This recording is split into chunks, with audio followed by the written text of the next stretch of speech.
2020 has been, among other things, a year of waiting. Waiting for the latest government guidance, restrictions on weddings, Christmas, waiting to know when we can see friends and family. It's been really hard at times. Our patience, our endurance has definitely been tested. As a society, we hate waiting. The fact you can now get same-day delivery on Amazon still blows my mind.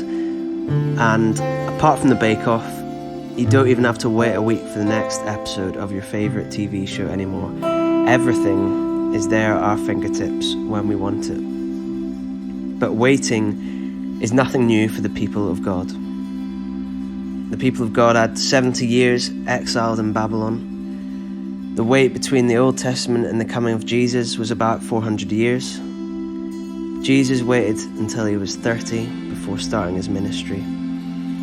Between the crucifixion and the resurrection, there was a day of silence, a day of waiting. The disciples waited together in the upper room. Disorientation, confusion, loss of control, lack of apparent success, waiting for things to change.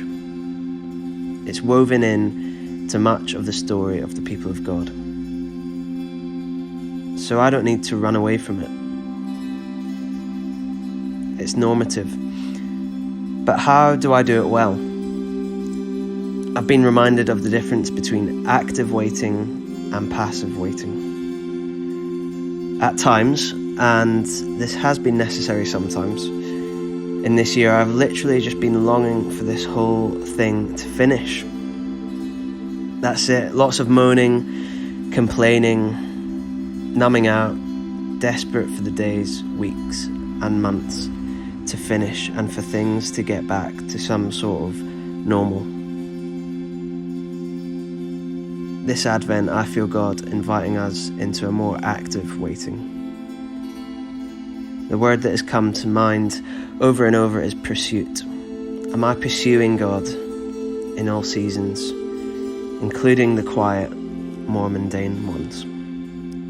Not simply counting down the days until Christmas, or until the restrictions change, or until things are back to some sort of normality, but actively pursuing Him this Advent.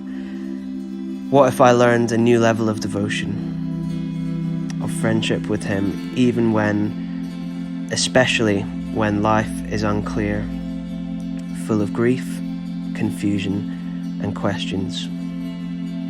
What if the invitation is to learn to trust Him in these times? Not to numb out or distract myself until life gets back to normal, but to embrace the waiting.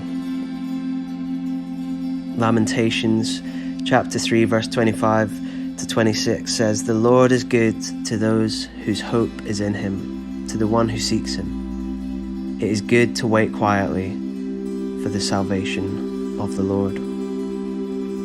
Or as Eugene Peterson paraphrases in The Message, God proves to be good to the man who passionately waits, to the woman who diligently seeks. It's a good thing to quietly hope for help from God. It's a good thing when you're young to stick it out through the hard times. I love that. This Advent, God is inviting His people to passionately wait for Him. Not passively, but passionately, to diligently seek Him out.